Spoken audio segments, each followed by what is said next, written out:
Hi everyone, this is Priya Vashni and I welcome you all to a new session in the series of Western political thought. Today we are going to cover Plato's theory of communism, right? So this is going to be the last theory of Plato which are going to cover or you can say which is actually important for our PSIR optional examination. After this, we will cover or we will study the assessment of Plato as a thinker, and then we will actually cover all the topics related to Plato which are important for our examination, right? And after that, we will start with Aristotle. Okay. So, Plato's theory of communism. So, before starting, let me just introduce all of you with this concept of communism. See, we will understand in detail about this concept when we will study Karl Marx, right? For now, you just understand its definition, right? It's just core idea of communism. So, the core idea of communism is basically, sorry. So, the core idea of communism is basically its rejection of private property, rejection of private property, while it simultaneously also implies the support for common ownership, right? This is what the core idea of communism is. For now, it is enough for you to understand about communism, right? Okay, so what type of communism is proposed by Plato? So Plato suggests two types of communism. Number one, it's the communism of property, and second is the communism of family, marriage, and wives. Right? Now, before going into detail of this communism of property and communism of family, let us just understand that why Plato is talking about communism at all, right? Why it was important for Plato to talk about communism. He had given the concept of philosopher king. We have studied in our previous videos that how Plato has devised his theory of philosopher king or queen. Then now the question arises why he is talking about communism, right? So the reason behind why Plato is proposing communism is in order to tackle sorry to tackle the problem of corruption, right? To tackle the problem of corruption. Now you will ask me that, hey, Plato has already proposed the theory of philosopher king, and he is he is almost 100% sure that because reasons dominate in the philosopher king or queen, therefore they know that knowledge is the main source of happiness. Therefore, they will not actually run behind power and money, right? Because they know that that is not the happiness, that was the illusion of happiness. then uh, then if the philosopher and then if the kingdom is to be ruled by philosopher king or queen, then why we are talking again about tackling the problem of corruption, right? So you will understand it, right? You will understand it. Just have some patience. So Plato has proposed communism as the supplementary or secondary mechanism to address corruption. Are you understanding what it meant to say that it is a supplementary or secondary mechanism? Then you will ask that okay, if it is a secondary mechanism, then which is a primary mechanism? Then my friend, if you have remembered, then education was the primary mechanism to tackle the corruption. We have studied it very well in our previous videos. If you have not seen those videos, I request you to please visit those videos, right? Okay, so education is a primary mechanism to tackle corruption. What he actually believes is that if ruling class is the man of reason, right? If ruling class will be the man of reason or man of gold, you can say, if they will be the man of reasons, then they will understand what constitutes good life, and they will understand that money and power is not the source of good life. This is what we have studied. So now the question arises that if he has already given that theory, then why he is again going for this secondary mechanism? Why is it was important? So as I have already stated also, that he is actually giving it as the additional safeguard.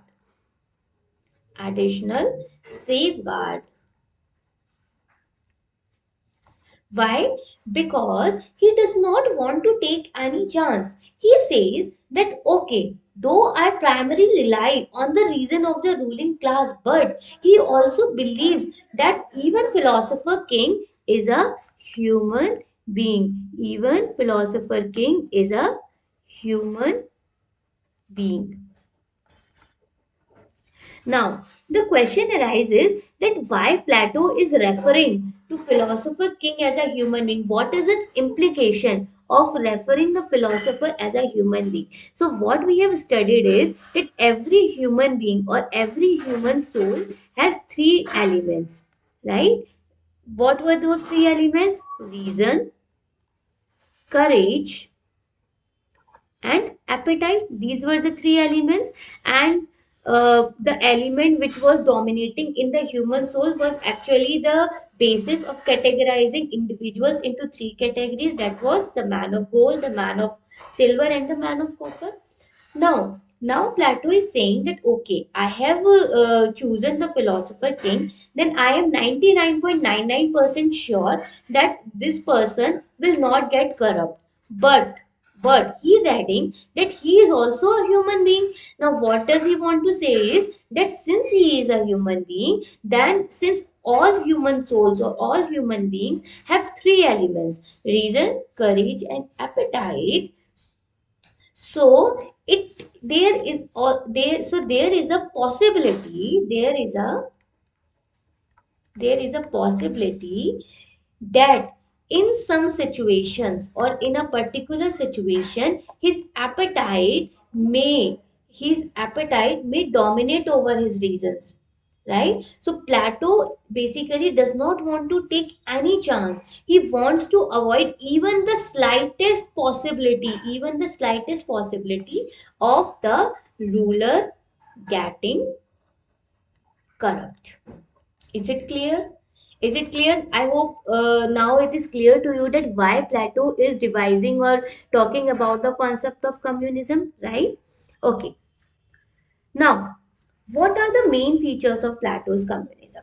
Number one, it was only meant for guardian class. Now, who was the guardian class? Guardian class is basically referring to the ruler class. Sorry, ठीक है? It was actually referring to the ruler class plus soldier class, right? ठीक है? So basically, that was basically for the man of gold and the man of silver, right? Now, the question arises that why he is not considering the man of copper, right? So, before answering that, let us try to answer that why he has only considered these two things, these two classes. Because according to Plato, these two classes actually have power, right? Since they will have power, therefore there is a possibility to go corrupt, right? Okay. Now, coming back to that question that why he does not propose communism for the producer class. So, what Plato says is it is neither possible nor required. What Plato says is that the communism is neither possible nor required for the producer class or the man of copper. Now, why it is not possible? So Plato says is they are man of appetite. They are man of appetite. Therefore, they cannot control it. They cannot control their desires for property or money. Therefore, it will be meaningless to say to them that okay, you cannot own property or money, or you should not have desire to own property or money, right? Because they are the man of appetite, they cannot control their desires for property and or money. Now, why it is not required? Then Plato says is that they are not in power. They are not in power, therefore they will not have the opportunity to get corrupt. Is it clear? Is it clear to you? Okay. So the next thing, or the next feature, or basically the types of communism which he was trying to give, was the communism of property. Now, what does this communism of property mean? It means that the guardian class will not be allowed to own private property. So basically, Plato has boycotted the guardian class from owning the private property. This is what the communism of property given by the Plato, right? Next, what was the communism of family? What was the communism of just a minute, right? Okay, so according to Plato, that there will be no right to have private family.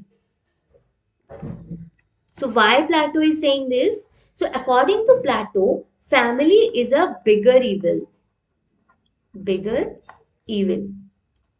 What Plato says is basically whenever a person goes for earning money by unfair means, then most of the times it is because of the family, or it is because for the people of their family that people go corrupt, right? So what Plato is suggesting, that it is better to not have private families. So what according to Plato, it will not only uh, so family not only leads to corruption, it also leads to nepotism, right? Okay, so these were the basic features of Plato's communism. That number one, it was only meant for the guardian class. Guardian class included both man of gold and the man of silver. Did not included the man of copper. Why? Because according to Plato, it was neither required nor possible. Right? Then second point is the communism of property, right? And then was the communism of family. So we will discuss a little more about the communism of family. So what is the communism of family? So as I've said, it means that there will be no right to have private family, right? So let us discuss some further features. So according to Plato, marriage as an institution will be controlled by the state. Right? Now, what do you mean by this controlling? So, this control basically implies that who will marry whom will be decided by the state. This means that this actually implies two things. Number one, who will marry whom,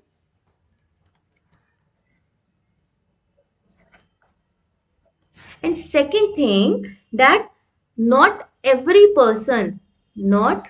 every person will be allowed to get married. Why? Why? Because Plato wanted only the ablest of Greek men to marry with the ablest of Greek or Athenian women. Right? Now, why Plato wanted such a thing? Because he wants to create the best race, right? Right. So what Plato is saying is that marriage will, as an institution, will be controlled by the state. That is, who will marry whom will be decided by the state. Also, not every person will be allowed to get married. Only the ablest of Greek man and ablest of Greek woman can marry, or they will be allowed to get married. Is it clear?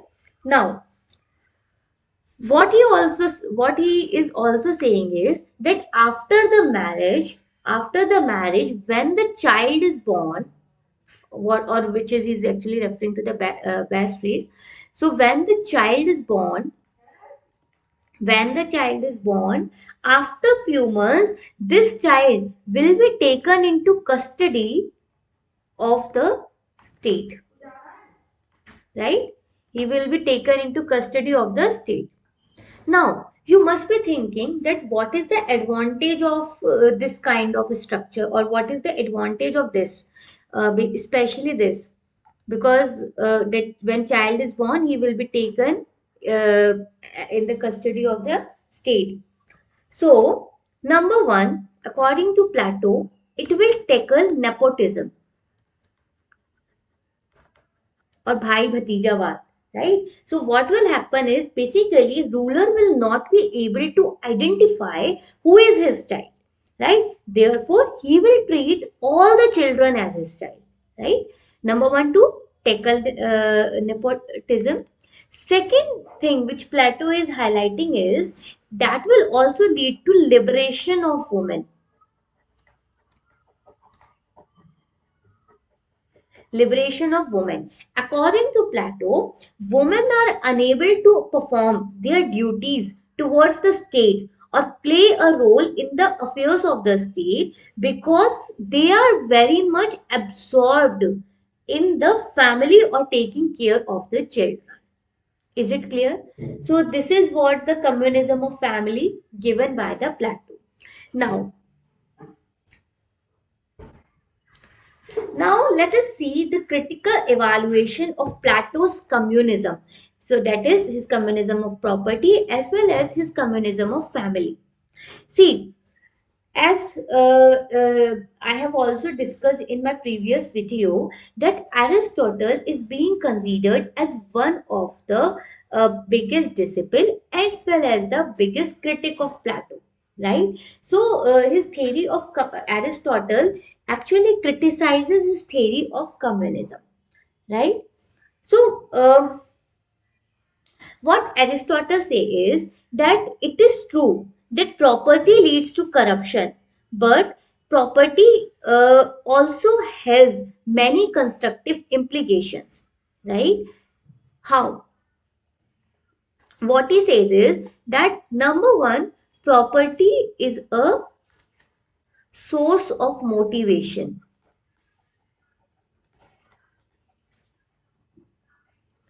right? Source of motivation. Why? Because it actually gives a sense of achievement. So those who own property are the man of reason. Number one. Number two, what he says is that property actually, that those people who have property, they actually prefer stability, right? They actually prefer stability. Therefore property is itself a virtue. Why? Because it is also a source of charity, right? So Aristotle suggests that it would not be a good idea to deprive ourselves of the virtues of property. So this is how Aristotle criticizes the Plato's communism of property. Next, how Aristotle critically evaluate the Plato's communism of family. Basically, Aristotle strongly disapproves it. Disapproves it, right? Why? Because he says that Plato's ideas are not progressive, rather they are taking us back to the barbaric barbecue age, right? So it is true that family leads to despotism, right? What Aristotle is saying, that it is true that family leads to despotism, but as an institution, sorry, but as an institution, family has lot of importance for the society as well as for the individuals, right? Why? Because family are the source of emotional stability, right? Family are the source of emotional stability. Thus Aristotle criticizes Plato's suggestions, considering that the remedies which have been given by the Plato are worse than the disease itself. So this is one of the strongest criticism which Plato has faced, that the remedies which have been suggested by the Plato are worse than the disease itself. This is how Aristotle has critically evaluated the Plato's communism of property and the communism of